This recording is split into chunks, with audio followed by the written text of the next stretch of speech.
Bipartisan Infrastructure Law Consultant Training, Module 2. This module refers to the Supplemental Specifications, which is used in conjunction with the project design plans and technical specifications. The Supplemental Specifications document is divided into 11 sections, with multiple subsections labeled in numeric order for referencing. In this module, specific points will be highlighted from each section.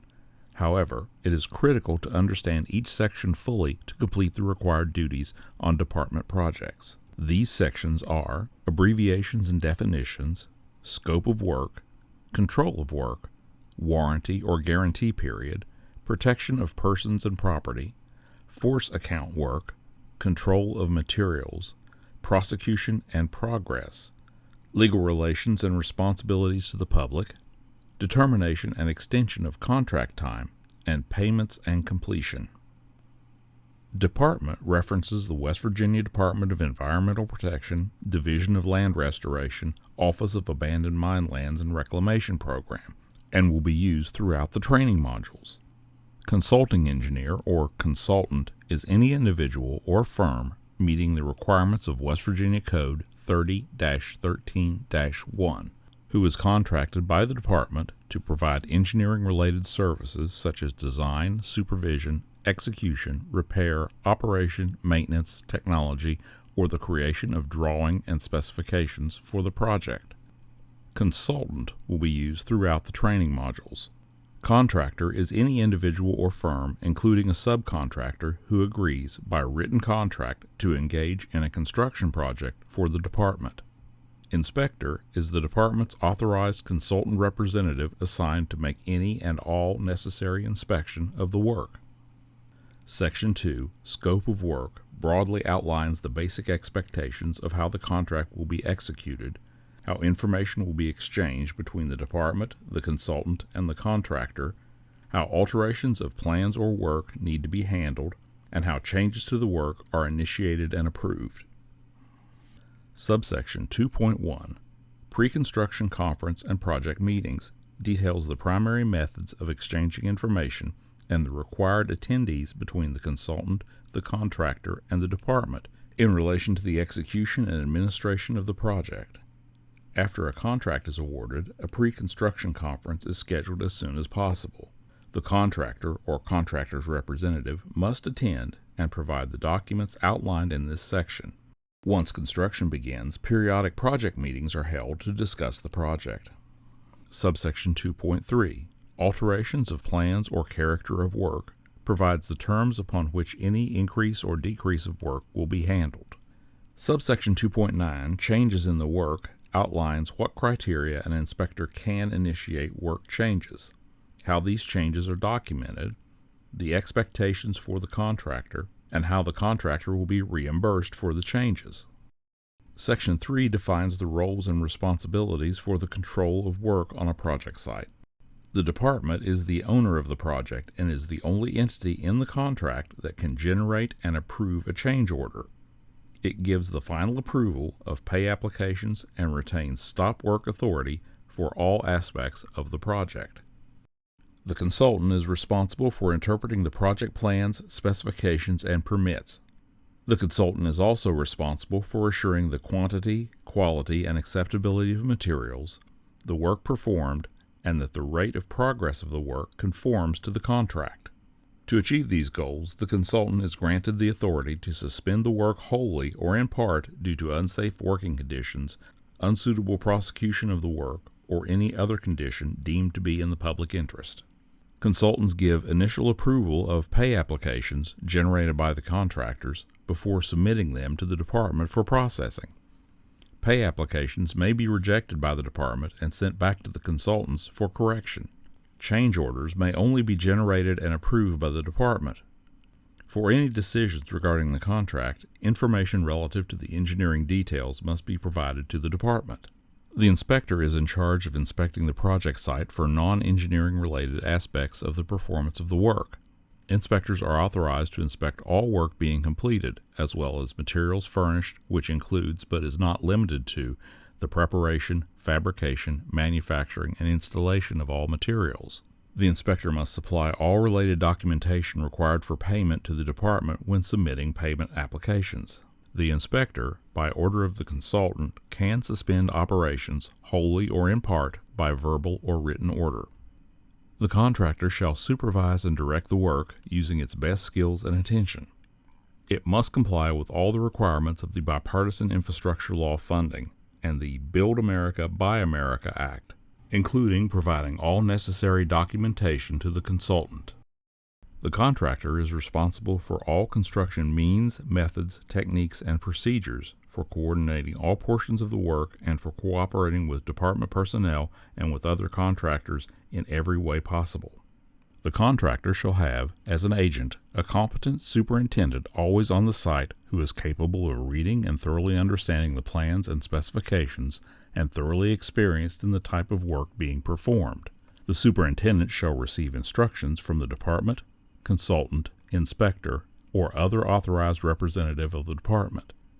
The contractor is responsible to the department for the acts and omissions of its employees, its subcontractors, and their employees or agents, and all other persons performing any of the work with the contractor under the contract per West Virginia Code 61-5-27 B.C.D.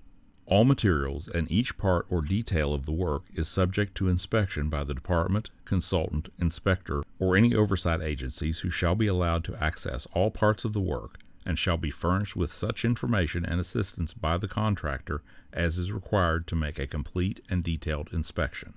To facilitate the inspection of materials, all delivery tickets shall contain, at a minimum, the properties required in the specifications.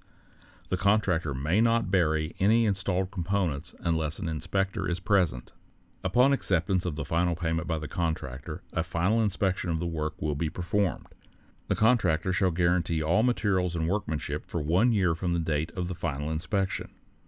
Neither the final payment nor the final inspection shall relieve the contractor of responsibility for negligence, faulty materials, or for defects appearing within the guarantee period. Any failures due to the negligence, faulty materials, or workmanship of the contractor in any of the work which developed during the warranty period shall be corrected by the contractor at its own expense. This photo is an example of a failure during the warranty period that was caused by improperly prepared soil for revegetation, resulting in the erosion and slip seen here. The contractor is responsible for initiating, maintaining, and supervising all safety precautions and programs in connection with the work.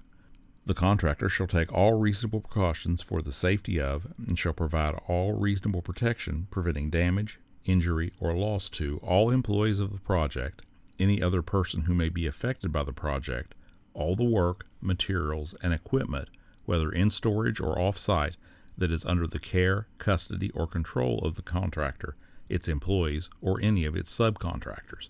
In addition, the contractor must protect any other property on the site that is not part of the work or any property adjacent to the project. This includes, but is not limited to, paving, roadways, structures, utilities, permanent property boundaries, monuments, or markers not designated for removal, relocation, or replacement during the construction. The contractor shall repair or replace any damage to these items at its own expense and to the satisfaction of the department. Force account work is unforeseen extra work that is directed by the department or the consultant. Section 6 details how the contractor will be paid for this work and what equipment, record keeping, and other related issues will be handled. For all laborers working directly on the specific force account operations, the contractor shall receive the actual payroll costs as shown on certified payrolls, and is only for actual hours engaged in the work. The contractor must provide itemized statements of cost for each construction item used when in the force account operations. These include laborers, materials, equipment, transportation costs, and rates for insurance. Section 6 specifies the details required in an itemized statement of cost.